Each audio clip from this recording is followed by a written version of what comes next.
And reflection, what I would like to encourage you to reflect. It would be about, in a way, someone called it as a summary of the Buddha's teaching, or summary how to be a good person, something like this.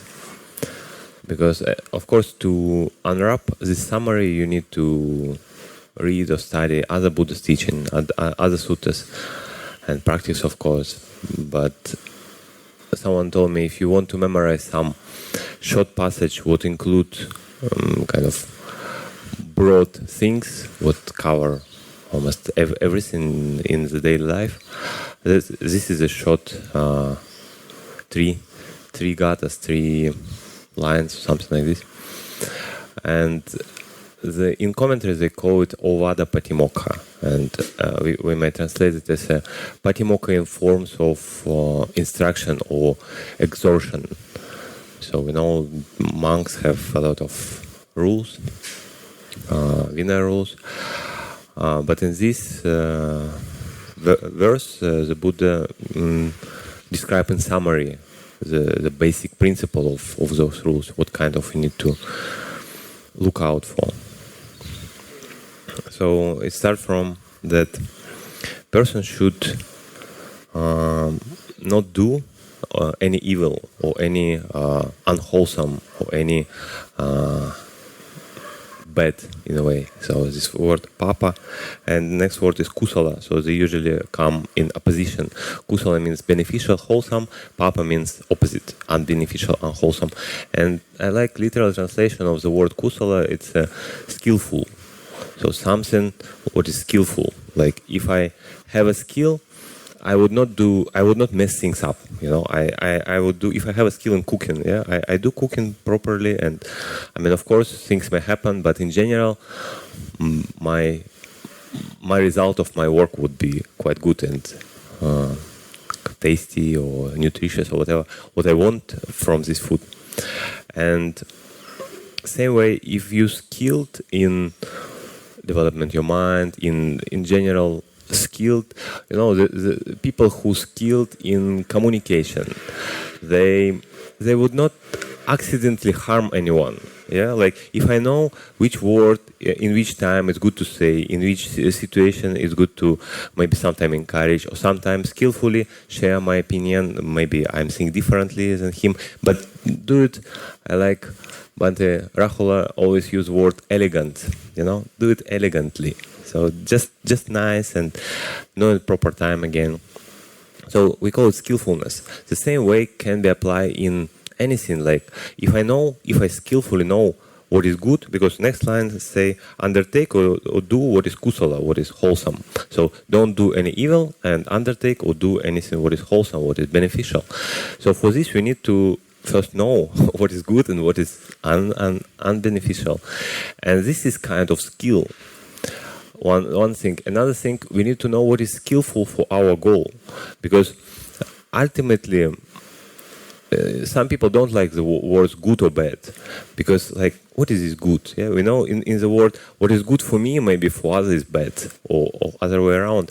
But in this case, if we understand that this is skillful, it won't make sense. Like if my goal is live easy life and even next rebirth have a kind of comfortable dwelling, don't go to lower rebirth, lower existence, then for this skillful means would be abstain from harming others, abstain from breaking sila, yeah, do proper things, be generous, develop my mind and so on. So it would be skillful things for attain my goal. But if I don't know, I don't care, like don't believe in rebirth, don't care about I don't know, my own even future or like anything, like if my goal is different from this, I don't know that anyone want to go to hell. I don't think that anyone really has this goal, but there are people who just don't believe, don't care, and oh no, life is one and let us enjoy, we will die. But even if you have this belief, you will not die tomorrow, yeah? Like you would have several decades or even like ideally, maybe 50 years more, who knows, yeah? And if person act unskillfully, even like after 1-2 years, if for example he start to cheat everyone and just make a lie, no one would trust him, and he would, even in this very life, would experience this, and definitely would be not pleasant. Like no one would like to make a business with him or something like this. Or even if worse, if he steal or kill, the government or police catch him, and of course, like no one like to be punished and so on. So it's even like, I would say, skillfulness in terms of, if I want to have peaceful and comfortable existence, even now, what to speak about after, I need to undertake good and abstain what is bad. And next line say, sachitta pariyodhavana, so purify one's own mind, or clean one's own mind. So it's also linked, before we spoke about actions, now we speak about mental things. And we know that it's come from mind, everything comes from mind. If I do something like wholesome or unwholesome, it comes first from intention, or any idea or desire are awesome. Or let me do this dana, yeah, like and then I do it. It's like very rare happening that I accidentally gave dana. I mean, in this case, it would not even be called dana if it's accidentally, because we know that Kamma, it's a mental intention, yeah, from Buddha's teaching. Like if you have a mental intention and then you do action, then you get some beneficial result. If just accidentally, I don't know, you drop, for example, some things, you just decide, oh, I don't want this food, let me just throw it on this table. And then monk come and take it. I mean, yeah, monk would benefit, of course, like something to eat, but I don't think that it would be complete action of dana. So dana is like you with pure intention do all these things. And same way in unskillfulness or unwholesome, if it's unintentionally, yeah, definitely some degree of consequence maybe would be there. Like if someone, like car accident and someone kill another person accidentally, there's no intention. Sutta doesn't say like anything about this, and some people say like maybe there are some consequences, like, but Sutta speak about intentional action, and definitely intentional unwholesome action definitely lead to result. And that's what it says, purify one's own mind. So if we see in our mind unwholesome intention or unwholesome idea, even idea of anger, what finally, if you're not aware, it finally may lead you to anything what, like physical action. And opposite, idea of loving kindness, idea of kindness, it may lead you to wholesomeness. So we need to develop such ideas, such thoughts. That's what call purification. Yeah, it's not that I need to blank my mind from anything. My mind needs to be free from thoughts. Yeah, in some parts of meditation, it's required, it's important. But I think here it speaks about more, in a way, daily basis. So we need to purify our mind from unwholesome and cause the development of wholesomeness, of intention. It's also interesting how, like, when I first hear about that we shouldn't kill mosquitoes or we shouldn't kill ants. Like, I don't know, in my culture it's not so common that, I mean, especially cockroach, you know, in cockroach in flat, and I mean, definitely you kill it. What you like, you buy like special chemical and like spray it all around, so to kind of chase them away. No one likes those, and I don't know, to me it's never occurred that I should abstain from killing like mosquitoes or cockroaches. I mean, definitely not indulge in it. I mean, this is also obvious, but like if something harm you, especially like if mosquito bite you, you just like kill it and then it.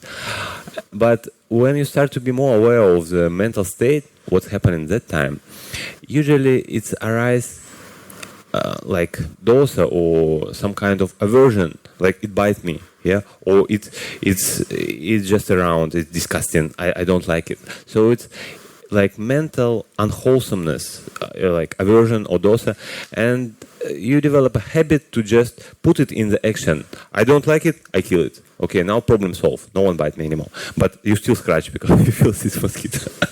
So, but if you like have a goal, purify your own mind, you see, okay, if I really follow this unwholesomeness automatically, like on autopilot they call it, just there is an intention, I put it into action without any kind of gap between, without any reflection. Is it beneficial? Is it wholesome? Is it suitable? Do I want to develop this mind? Then this action actually encourages this unwholesome mental state increase.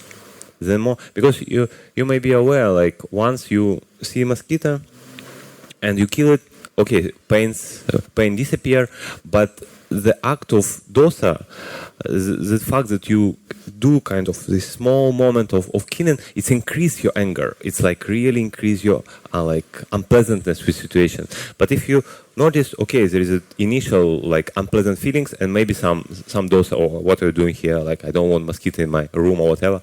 But then you just, you use a wind, natural wind. So yeah, result is the same. You remove mosquito, and yeah, again you scratch. It's unavoidable, but you don't increase this like unwholesome mental state. Initially, it was there, but you not allow it to become to the action of killing, and this helps to like minimize this. Once you're aware, okay, unwholesome mental state, and kind of okay. Next moment is already fine. Yeah, in this case, if it's a small room, this mosquito would come to you again and again. But we have a tools, monks were skilled in it, how to chase away mosquito without harming. We have a special, like, I don't know the English name, like you want to catch the butterfly, this kind of thing, big filter or something like this. Just catch him and just release him outside, so you need to be skillful. But it's possible, like chase away a lizard. If you have a lizard, you just take a broom and slowly, please go, open the door. So, like, it's possible. And yeah, it's take a little bit longer time, but you see, while doing this, you enjoy. You understand that, okay, now I actually not follow by momentum or sort of anger, but I intentionally decide to take my time to really chase him away skillfully without harming.